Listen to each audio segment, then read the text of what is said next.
Hi friends, welcome to ஜெஸ்ஸியின் குறிப்புகள். எல்லாரும் நல்லா இருப்பீங்கன்னு நினைக்கிறேன். இன்னைக்கு நம்ம நச்சுன்னு ஒரு 4 மணி சேவிங் டிப்ஸ் தான் பார்க்க போகிறோம். இந்த மாதிரி நீங்கள் காசு சேமித்து வச்சு நகைகள் கூட வாங்கிக்கிறலாம். நீங்கள் கோல்டு காயின்ஸை ப்ரிஃபர் பண்ணிங்கன்னா காயின்ஸாக வாங்கிக்கோங்க. அப்படி இல்லை, நான் மொத்தமாக சேர்த்து வச்சு நான் நகையாக வாங்கிக்கிறேன் அப்படின்னாலும் நீங்கள் வாங்கிக்கிறலாம். இல்லைன்னா நான் ஏதாவது ஒரு இடத்துல நான் இன்வெஸ்ட் பண்ண போகிறேன் அப்படின்னாலும் இந்த மாதிரி காசு சேமித்து வச்சு நீங்கள் இன்வெஸ்ட் பண்ணிக்கலாம். இது ஹவுஸ் ஒய்ஃபாக இருக்கிறவங்க கூட பண்ணலாம், ஸ்டூடெண்ட்ஸ் கூட பண்ணலாம். யார் வேணும்னாலும் இந்த சேவிங் டிப்ஸை நீங்கள் ஃபாலோ பண்ணலாம். என்றைக்குமே நம்ம யோசிச்சுக்கிட்டே இருக்கணும், நம்மளால் சேமிக்க முடியும் அப்படின்னு. சேமிக்கவே முடியாதுன்னு யோசிச்சுட்டு இருந்தோன்னா கண்டிப்பாக என்றைக்குமே சேமிக்கவே முடியாது. ஐயோ, என்னுடைய சம்பளம் ரொம்ப குறைவாக இருக்குதே, நான் எப்படி சேமிக்கிறது அப்படின்னா, எவ்வளவு தான் குறைவாக இருந்தாலும் ஒரு ரூ. 100 நீங்கள் சேமிச்சிங்கன்னா கூட அது ஒரு சேமிப்பு கணக்கில் தான் வரும். இதை நீங்கள் சேமிச்சுக்கிட்டே வந்தீங்கன்னா அதுவே உங்களுக்கு ஒரு பழக்கமாக உருவாகிடும். இப்போ நீங்கள் டெய்லி காஃபி குடிக்கிறீங்க அப்படின்னா அது எப்படி உருவாக்குச்சு? நீங்கள் டெய்லி உங்கள் வீட்டில் அதை காஃபி போட்டு கொடுத்து அதுவே உங்களுக்கு பழக்கமாயிடுச்சு. ஒரு சில நேரம் உங்களால் அதை விடக்கூட முடியாது. ஸோ அதே மாதிரி தான் சேமிப்பையும் ஒரு பழக்கமாக நீங்கள் உருவாக்கிக்கிறணும். நான் இந்த மணி சேவிங் டிப்ஸை தான் யூஸ் பண்ணி எனக்கு தேவையான நகைகளோ இல்லைனா வீட்டுக்கு ஏதாவது தேவையோ அந்த மாதிரி விஷயங்களும் நான் வாங்கிக்கிறேன். ஸோ நீங்களும் இதில் ஏதாவது ஒரு டிப்பை கூட நீங்கள் ஃபாலோ பண்ணலாம். ஃபஸ்ட்டு இப்போ நீங்களே சம்பாதிக்கிறவங்களா இருக்கிறீங்க, இல்லைன்னா நீங்கள் ஹவுஸ் ஒய்ஃபாக இருக்கிறீங்க, ஸ்டூடெண்ட்டாக இருக்கிறீங்கன்னா உங்கள் கையில் காசு கொடுப்பாங்கல்ல செலவுக்குன்னு சொல்லிட்டு, அதிலருந்து எப்பயுமே ஒரு பகுதியை எடுத்து நீங்கள் சேமித்து தனியாக வச்சுக்கோங்க. நீங்கள் உண்டியலில் போடுறதா இருந்தால் போடலாம், இல்லைனா ஏதாவது ஒரு பேங்க் அக்கௌண்ட் தனியாக வச்சுருக்கீங்கன்னா அதில் கூட நீங்கள் போட்டு வச்சுக்கலாம். ஆனால் உங்கள் கையில் காசு வந்த உடனேயே ஒரு பகுதியை நீங்கள் எடுத்து வச்சிடணும். ஏன்னா அப்புறமா நம்ம செலவெல்லாம் பண்ணிவிட்டு கடைசியில் எடுத்து வைக்கலாம்னு நினச்சிங்கன்னா கண்டிப்பாக எடுத்து வைக்கவே முடியாது. ஏதாவது ஒரு செலவு வந்துக்கிட்டே இருக்கும். முடிஞ்ச அளவுக்கு நீங்கள் ஒரு மண்ணுண்டியல் வாங்கி வச்சுக்கோங்க. அதில் நீங்கள் போட்டுட்டிங்கன்னா அதுலேருந்து நீங்கள் உடச்சி எடுக்க முடியாது. எப்போ தேவையோ, ரொம்ப முக்கியமான அவசியம், ரொம்ப முடியவே முடியாது அப்படிங்கிற சமயத்தில் தான் அதுலேருந்து எடுக்கிற மாதிரி இருக்கும். இல்லைனா ஏடிஎம் கார்டு, ஆன்லைன் பேங்கிங் இல்லாத ஒரு பேங்க் அக்கௌண்ட் வச்சுக்கோங்க, அதில் நீங்கள் போட்டுக்கோங்க. பட் மறக்காமல் எப்பயுமே சம்பளம் வந்த உடனேயே, அது வார சம்பளமாக இருந்தாலும் பரவாயில்ல, மாதமாக இருந்தாலும் சரி, தின சம்பளமாக இருந்தாலும் ஒரு ரூ. 50 எடுத்து நீங்கள் தனியாக வச்சுருங்க. அடுத்தது என்னன்னு பார்த்தீங்கன்னா, ஈட்டிங் அவுட் சேவிங்ஸ்ன்னு சொல்லுவாங்க. நான் இதை நிறைய பயன்படுத்துவேன். ஏன்னா இப்போ நிறைய பேர் வெளியில் சாப்பிட்ற பழக்கம் இருக்கும். இப்போ நம்மளுக்கு சும்மா இருக்கும்போதே இப்போ மழை காலம்னே வச்சுக்கோங்களேன். இப்போ மழை காலத்தில் ஏதாவது ஒன்று வாங்கி சாப்பிட்லாமே, சூடாக ஒரு பஜ்ஜி, ஒரு வடை சாப்பிட்லாமே அப்படின்னு நம்மளுக்கு தோணும். இப்போ அதுக்கு எவ்வளவு செலவு பண்ணுவீங்க? ஒரு ரூ. 50 ரூ. 60 வீட்டுக்கு எல்லாருக்கும் வாங்குற மாதிரி இருக்குமா? அப்போ நீங்கள் என்ன பண்ணிக்கிறலாம்னா, கொஞ்சம் கஷ்டப்பட்டு வீட்டிலே அதை செஞ்சுக்கிட்டு அந்த ரூ. 60 ரூ. 70 நீங்கள் எடுத்து உங்களுடைய சேமிப்பு கணக்கில் போடுங்க. இப்போ என்னைக்காவது ஒரு நாள் ரொம்ப டயர்டாக இருக்கும், ஏதாவது ஒன்று வெளியிலேருந்து வாங்கணும் அப்படின்னு நீங்கள் நினைப்பீங்க. சிம்பிளாக வீட்டில் ஒரு பொங்கலோ ஏதோ ஒரு சாதமோ செஞ்சுட்டு நீங்கள் அந்த காசை, இப்போ ரூ. 200 ரூ. 300 ஆக போது நீங்கள் வெளியிலேருந்து வாங்கி சாப்பிட்றதுனா அந்த காசை உடனே நீங்கள் உங்களுடைய சேவிங்ஸில் போட்டுருங்க. நான் என்ன பண்ணுவேன்னா, என்கிட்ட ஸ்விக்கி அந்த மாதிரி சொமேட்டோன்ற ஆப்ஸ் எல்லாம் நான் டெலீட் பண்ணி விட்டுருவேன். ரொம்ப அவசியமாக இருக்கும்போது என்ன பண்ணுவேன்னா, இன்ஸ்டால் பண்ணுவேன், போய் ஆட் பண்ணி பார்ப்பேன். அன்னைக்குன்னு பார்த்து மழை வந்ததுன்னா ஒரு ரெயின் ஃபீன்னு சொல்லி அதுக்கு தனியாக ஒரு ரூ. 50 ரூ. 70 போட்டுருவாங்க. அதுக்கப்புறமா டெலிவரி ஃபீஸ்ன்னு சொல்லிட்டு ஒரு ரூ. 30 ரூ. 40 போட்டுருவாங்க.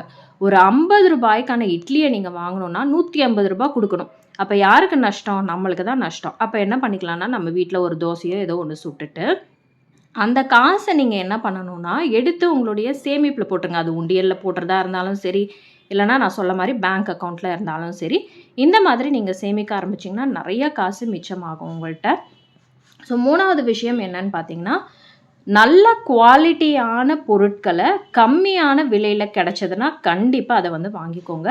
என்றைக்குமே பிராண்டட் அப்படின்னே யோசிச்சுட்டு இருக்காதீங்க. பிராண்டட் நல்லா தான் இருக்கும், ஆனால் அதுக்கான விலை உங்களுக்கு இருக்கான்றதை பார்க்கணும்.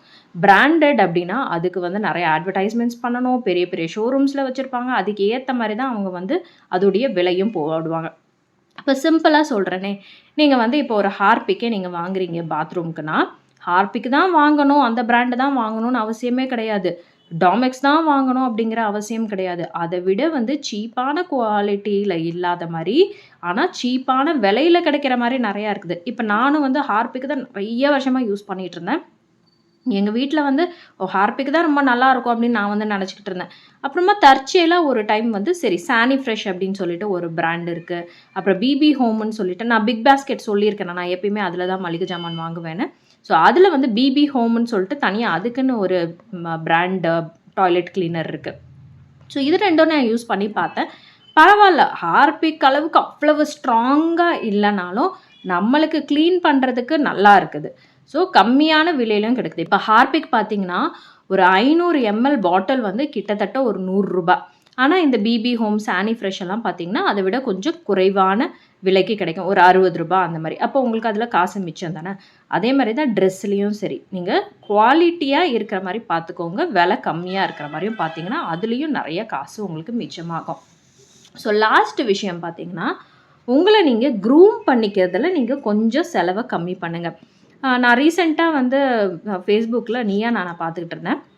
அப்ப வந்து பெண்கள் சொல்றதெல்லாம் கேட்கும்போது எனக்கே ரொம்ப ஆச்சரியமா இருந்தது. ஏன்னா நானும் வந்து ஒரு கம்பெனில தான் வேலை செஞ்சுட்டு இருந்தேன். இவ்வளவு செலவு பண்ணுவாங்களா? அப்படின்றது எனக்கே வந்து ஆச்சரியமா இருந்தது. ஃபேஷியல் பண்றதுக்கு ஒரு ரூ. 5,000ன்றாங்க. ஒரு பெடிக்யூர், மேனிக்யூர்ன்னு ஒரு கிட்டத்தட்ட பார்த்தீங்கன்னா, அவங்க ஒரு மாசத்துக்கு அவங்க க்ரூம் பண்ணிக்கிறதுக்கு ஒரு மினிமம் ரூ. 15,000 செலவு பண்றாங்க. தன்னை அழகுபடுத்திக்கிறது நல்லது தான். ஆனா, எந்த அளவுக்கு நம்ம செலவு பண்ணணுன்றத பார்க்கணும். ஏன்னா, எப்படி இருந்தாலும் எல்லாருக்கும் வயசாக தான் போது. எல்லாருடைய ஸ்கின்னும் வந்து சுருங்க தான் போது. நீங்க முடிஞ்ச அளவுக்கு நீங்க பியூட்டி ப்ராடக்ட்ஸ வந்து குறைச்சீங்கனாலே, நீங்க வந்து இன்னும் வந்து இளமையா ஆக்சுவலி தெரிவீங்க. இது நெறைய பேருக்கு வந்து புரிய மாட்டேங்குது. அவங்க என்ன நெனைக்கிறாங்கன்னா, நம்ம இந்த கிரீம் போட்டோம்னா தான் நம்ம வந்து அழகா தெரிவோம். நம்ம வந்து இந்த சோப்பு போட்டோம்னா தான் நல்லா தெரியும்னு. உங்க ஸ்கின்னுக்கு அது சூட் ஆகுது. உங்களுக்கு வந்து அது கம்மி விலையில கிடைக்குதுன்னா, கண்டிப்பா அத யூஸ் பண்ணுங்க. ஆனா, அதுக்காக போய் 1000 போயி நீங்க பார்லர்ல போய் செலவு பண்ணாதீங்க. இப்ப நீங்க ஒரு டீடான் பண்ண போறீங்க, ஒரு ஃபேஷியல் பண்ண போறீங்கனாலே, இப்பலாம் வந்து கிட்ஸே வந்து கடையில விக்க ஆரம்பிச்சுருச்சு. நீங்க போய் அத கம்பேர் பண்ணீங்கன்னா, நீங்க வந்து விலை ரொம்ப அதிகமா குடுத்து தான் நீங்க போய் பார்லர்ல பண்ற மாரி இருக்கும். ஒரு ஹேர் கட்டுக்கே வந்து அவங்க எவ்வளவு வாங்குறாங்க. இதே இது ஒரு சின்ன பார்லர்ல போய் கூட நம்ம ஹேர் கட் எல்லாமே நம்ம வந்து பண்ணிக்கிறலாம். ஆண்களுக்கும் இதே தான். நெறைய இப்ப ஆண்களும் வந்து அவங்க ஹேர் கட்டு, ஹேர் கலரிங்கு அதுக்கப்புறமா வந்து ஃபேஷியல்லேருந்து, பெடிக்யூர்லேருந்து எல்லாம் அவங்களும் பண்ண ஆரம்பிச்சுட்டாங்க. ஸோ உங்கனால எவ்வளவு வந்து சிம்பிளா உங்கனால பண்ணிக்க முடியுமோ, கம்மியான செலவுல பண்ணிக்க முடியுமோ பண்ணுங்க.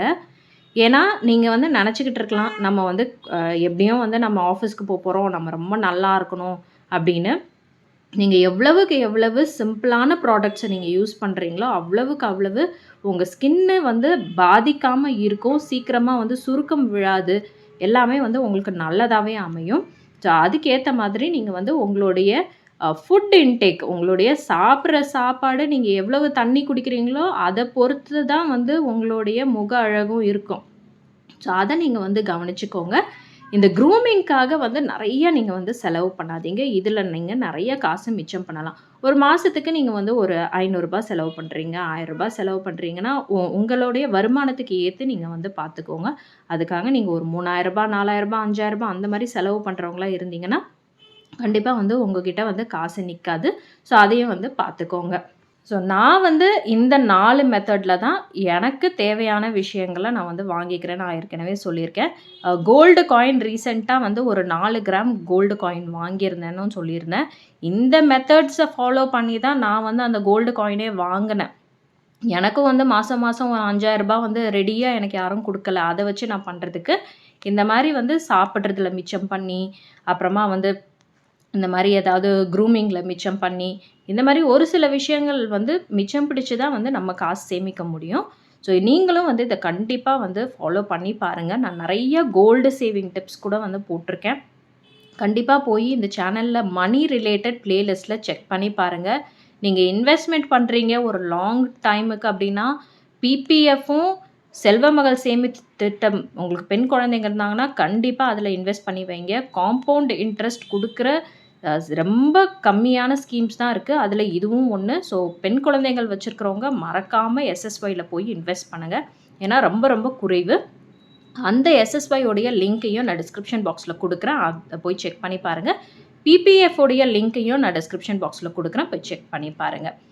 எல்லாருக்கும் இந்த வீடியோ பிடிச்சிருக்கோம் அப்படின்னு நினைக்கிறேன். இந்த வீடியோ பிடிச்சிருந்ததுன்னா மறக்காமல் ஒரு லைக்கும் பண்ணுங்கள், கமெண்ட்டும் பண்ணுங்கள். நான் போடுற வீடியோஸ் பிடிச்சிருக்கு அப்படின்னா மறக்காமல் இந்த சேனலுக்கு சப்ஸ்கிரைபும் பண்ணுங்கள். இன்னொரு வீடியோவில் சந்திக்கலாம். அதுவரை உங்களிடமிருந்து விடைபெறுவது உங்கள் அன்பு தோழி ஜெஸ்ஸி.